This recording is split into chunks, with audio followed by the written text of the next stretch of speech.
దేవుడు లోకమును ఎంతో ప్రేమించెను, కాగా తన అద్వితీయ కుమారుడు, ఏకైక కుమారుడు, ముద్దుల కుమారుడు, గొప్ప కుమారుడు, ప్రత్యేకమైన వాడు, వేరే ఎవరితో సాటి లేని వాడైన నా కుమారుడు, తన ద్వితీయ కుమారుని లోకంలోనికే పంపించాడు. ఎందుకోసం?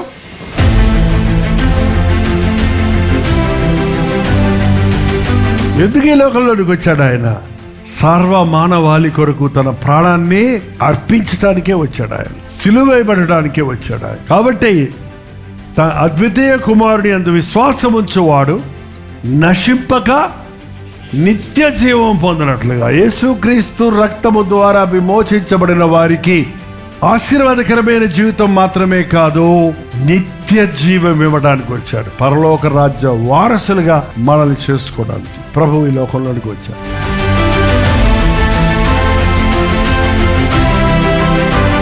దేవుడు ఆ పాడైపోయిన స్వభావాన్ని బాగు చేయడానికి వచ్చాడండి.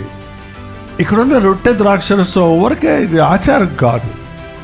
నీ బాడీ చెడిపోయింది, నీ మైండ్ చెడిపోయింది, నీ అవయవాలు చెడిపోయింది, నీ రక్తం చెడిపోయింది, మెయిన్ నీ స్వభావం పాడైపోయింది. దేవుని స్వభావం పోయి సాతాను స్వభావం వచ్చేసింది. నేనేమి చేస్తేనని పశ్చాత్తాపడటం లేదంట మనుషుడు. వాడి సరిలేడు, వీడి సరిలేడు, వీడిట్ట వాడిట్ట అంటంలో మాత్రం ఎక్స్పర్ట్స్ అయిపోయాం. దాన్ని నేరాలు మోపటం, అది ఎవరి స్వభావమో తెలుసా? రాత్రి మగళ్ళు మన సహోదరుల మీద నేరములు మోపుచున్న అపవాది పడద్రోయబడ్డాడు. నైట్ అండ్ డే వాడు busy, 24/7 is busy in blaming others. ఇతరులను నేరం మోపటంలో బిజీగా ఉన్నాడు. అప్పుడప్పుడు నిన్ను క్యాచ్ చేస్తున్నాడు. నీ పని కూడా అదే. నోరు ఇప్పితే కొంతమంది వాళ్ళ గురించి, వీళ్ళ గురించి, వాళ్ళ గురించి మాట్లాడతారే కానీ నేను ఎలా ఉన్నాను, నా హృదయం ఎలా ఉంది, నా పరిస్థితి ఏంటి అని పరిశీలించుకోండి.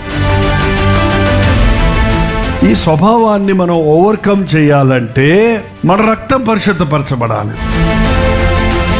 పూర్ణ హృదయంతో, నాయనా నన్ను నేను దోషం చేశానని నన్ను క్షమించు అన్న మరుక్షణంలో నువ్వు క్షమించబడుతున్నావు. ఆ స్వభావం నుంచి జయము పొందుతున్నావు. యేసు రక్తంలో అంత జయం ఉంది. అది ఎప్పుడో ఆయన రక్తం కార్చి 2000 years పైన అయిపోయింది. కానీ యేసు రక్తం సజీవమైనది. ఆయన రక్తంలో ఈనాటికి జీవం అన్నది.